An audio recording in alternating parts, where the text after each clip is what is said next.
Hello guys, welcome to my channel. Today class వచ్చేసి నదులు వాటి యొక్క జన్మస్థానాలు. సో కృష్ణా నది దాని యొక్క జన్మస్థానం అంటే అది ఎక్కడ పుట్టిందో ఆ స్థానాన్ని జన్మస్థలం అంటాం.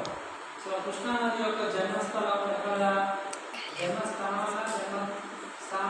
అంటే కృష్ణా నది యొక్క జన్మ స్థానం ఎక్కడ? మహారాష్ట్రలోనే మహాబలేశ్వరం దగ్గర కృష్ణా నది అనేది పుట్టింది. గోదావరి నది ఎక్కడ? దాని యొక్క జన్మస్థానం అంటే నాసిక్. ఎక్కడ ఉందంటే మహారాష్ట్రలో ఉంది. నెక్స్ట్ మూసీ నది ఎక్కడ? అనంతగిరి కొండలు ఎక్కడ ఉంటే తెలంగాణ. తుంగభద్ర ఎక్కడ ఉంది? మనకి కూడ్లి ఎక్కడ ఉందంటే కర్ణాటకలో ఉంది. పెన్నా నది ఎక్కడ ఉంది? నందికొండలు ఎక్కడ ఉందంటే కర్ణాటక. నెక్స్ట్ కావేరి నది ఎక్కడ ఉంది? బ్రహ్మగిరి కొండల మధ్యలో ఉంది. జలకోనేరు ఎక్కడ? కర్ణాటక. నెక్స్ట్ సబర్మతి ఎక్కడ ఉందంటే ఆరావళి పర్వతాలు ఎక్కడ ఉందంటే రాజస్థాన్.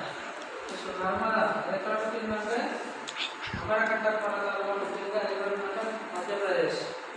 నెక్స్ట్ మహానది ఎక్కడ పుట్టిందంటే అమరకంటకు బీజభూమి. అది ఎక్కడ ఉందంటే ఛత్తీస్గఢ్. నెక్స్ట్ తపతి నది ఎక్కడ? సాత్పుర పర్వతాలు ఎక్కడంటే మధ్యప్రదేశ్. నెక్స్ట్ గంగా నది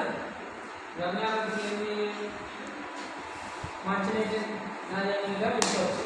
గంగా నది అనేది జలం అనేది చాలా పవిత్రంగా నీట్గా చల్లగా బాగుంటుంది. తాగడానికి ఉపయోగించే నది గంగా నది ఎక్కడ ఉందంటే గంగోత్రిలో ఉంది. ఆ గంగోత్రి ఎక్కడ ఉందంటే ఉత్తరాఖండ్లో ఉంది. సో గంగా నది అనేది మంచినీటి నది. నెక్స్ట్ ఉప్తి నది ఎక్కడ ఉందంటే ఢిల్లీ అనే ప్రాంతంలో పశ్చిమ బెంగాల్లో ఉంది. నెక్స్ట్ యమునా నది ఎక్కడ ఉందంటే యమునోత్రి ఎక్కడ ఉందంటే ఉత్తరాఖండ్.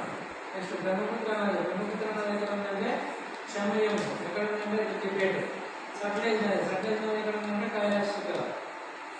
సో ప్రతి ఒక్క నదుల గురించి ఈరోజు మనం ఇన్ఫర్మేషన్ ఇచ్చాను కాబట్టి